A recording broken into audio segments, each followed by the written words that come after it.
Welcome, my friends. Today we're going to talk about the Parsha of Tetzaveh. Tetzaveh is an exciting Parsha. It's unbelievable. It's the only Parsha in the entire Torah from the first time that Moses is mentioned, that Moses is not mentioned at all in the entire Parsha. It's crazy. And it's all about this place of the transmission and the giving over and the surrendering of power. Moses, is the chief prophet. We really think of Moses as being able to and deserving of all the gifts of heaven. But in the Parsha of Tetzaveh, Moses is asked by God to take the priesthood, the lineage of the priesthood, and give it over to Aaron. To surrender something that Moses himself figured, it was a sure shot. He was going to get it. I mean, he'd done all the work. He'd, talked to Pharaoh. He'd done all the heavy lifting. So he should be getting the priesthood and the continuation of the priesthood. But in this Parsha, God reaches out to Moses and says to him, as Moses is starting to come close, in that mystical sense, is a stop. No closer. Go to your brother, bring him closer, Aaron. Because I'm going to be giving to him the priesthood and the lineage of the priesthood forevermore. It's not for you, Moses. It's not for you to have that. I'm taking it. It's not even I'm taking it away. I'm not letting you have it.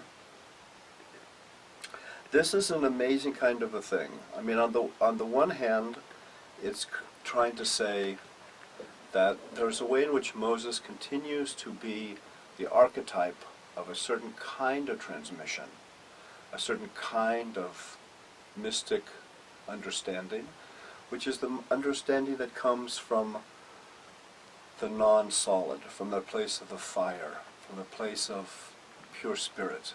But that kind of a transmission, that kind of an insight into the divine cannot be inherited. It cannot be concretized. The Parsha before this was a Parsha completely about how do we find the divine inside the concrete. In this one, it splits the divine in the concrete, but also the divine in the spontaneous, the divine found in a daily practice, the divine found in just seeing the sunrise, seeing a thing of beauty, being in a place of difficulty, the spontaneous and the practice. And the two are really going now hand in hand. Moses has promised, you will be the emblem, you will be the archetype, the teacher of the sudden place of enlightenment, that place of true, what the Christians might call grace, what we call chen. And Aaron and Miriam really now are the harbingers and the teachers of that place of a steady practice. And the two go hand in hand.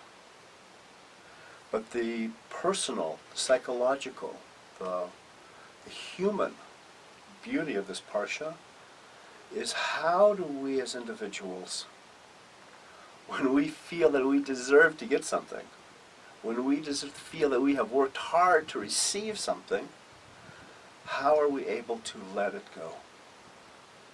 How are we able to look upon how life works itself out, how God works herself out, and denies us that which we feel we deserve, and permit ourselves to look more deeply and to see perhaps a different doorway is opening, a different kind of a gift is being given to us, other than the one that we feel we deserve, other than the one that we feel that we have worked for so hard. This is a lot of the teaching of Tetzaveh, not just the fact of the lineage being split into two, but in a more human level, how does a human being learn to let go? How does a human being learn to rejoice in surrendering?